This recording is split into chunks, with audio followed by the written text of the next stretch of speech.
King Astyages was gathered to his fathers, and Cyrus of Persia received his kingdom. And Daniel conversed with the king, and was honored above all his friends. Now the Babylons had an idol called Bel, and there were spent upon him every day 12 great measures of fine flour, and 40 sheep, and 6 vessels of wine. And the king worshipped it, and went daily to adore it, but Daniel worshipped his own God. And the king said unto him, Why dost not thou worship Bel? Who answered and said, Because I may not worship idols made with hands, but the living God, who hath created the heaven and the earth, and hath sovereignty over all flesh. Then said the king unto him, Thinkest thou not that Bel is a living God? Seest thou not how much he eateth and drinketh every day? Then Daniel smiled and said, O king, be not deceived, for this is but clay within and brass without, and did never eat or drink anything. So the king was wroth, and called for his priests, and said unto them, If ye tell me not who this is that devoureth these expenses, ye shall die. But if ye can certify me that Bel devoureth them, then Daniel shall die, for he hath spoken blasphemy against Bel. And Daniel said unto the king, Let it be according to thy word. Now the priests of Bel were 70, beside their wives and children. And the king went with Daniel into the temple of Bel. So Bel's priest said, Lo, we go out. But thou, O king, set on the meat, and make ready the wine, and shut the door fast, and seal it with thine own signet. And tomorrow when thou comest in, if thou findest not that hath eaten up all, we will suffer death. Or else Daniel that speaketh falsely against us. And they little regarded it, for under the table they had made a privy entrance, whereby they entered in continually, and consumed those things. So when they were gone forth, the king set meats before Bel. Now Daniel had commanded his servants to bring ashes, and those they strewed throughout all the temple in the presence of the king alone. Then went they out, and shut the door, and sealed it with the king's signet, and so departed.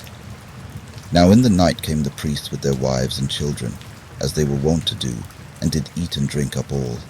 In the morning betime the king arose, and Daniel with him.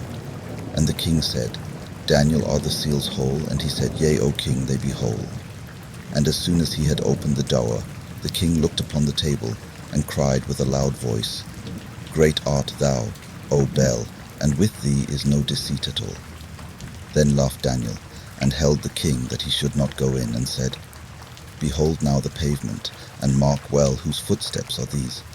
And the king said, I see the footsteps of men, women, and children.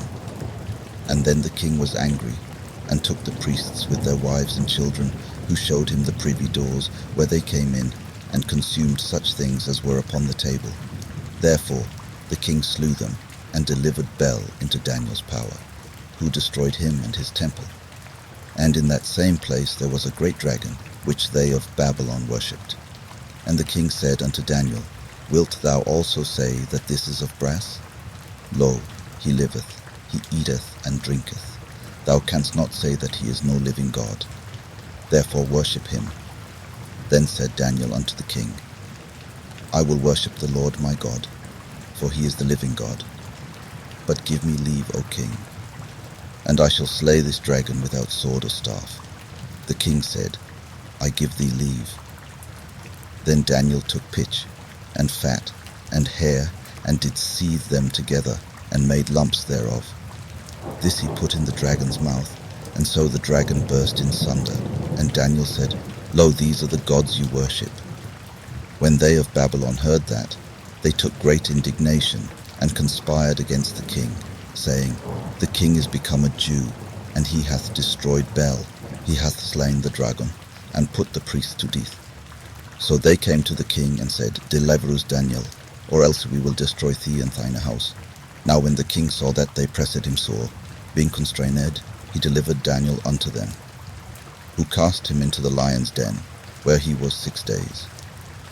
And in the den there were 7 lions, and they had given them every day 2 carcasses and 2 sheep, which then were not given to them, to the intent they might devour Daniel. Now there was in Juri a prophet called Habakkuk, who had made pottage, and had broken bread in a bowl, and was going into the field, for to bring it to the reapers. But the angel of the Lord said unto Habakkuk, Go carry the dinner that thou hast into Babylon unto Daniel, who is in the lion's den. And Habakkuk said, Lord, I never saw Babylon, neither do I know where the den is. Then the angel of the Lord took him by the crown, and bare him by the hair of his head, and through the vehemency of his spirit set him in Babylon over the den.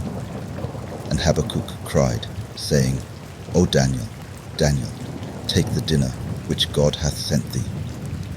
And Daniel said, Thou hast remembered me, O God, neither hast thou forsaken them that seek thee and love thee. So Daniel arose and did eat, and the angel of the Lord set Habakkuk in his own place again immediately. Upon the 7th day the king went to bewail Daniel, and when he came to the den he looked in, and behold, Daniel was sitting.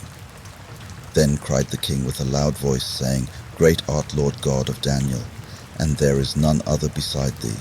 And he drew him out, and cast those that were the cause of his destruction into the den. And they were devoured in a moment before his face.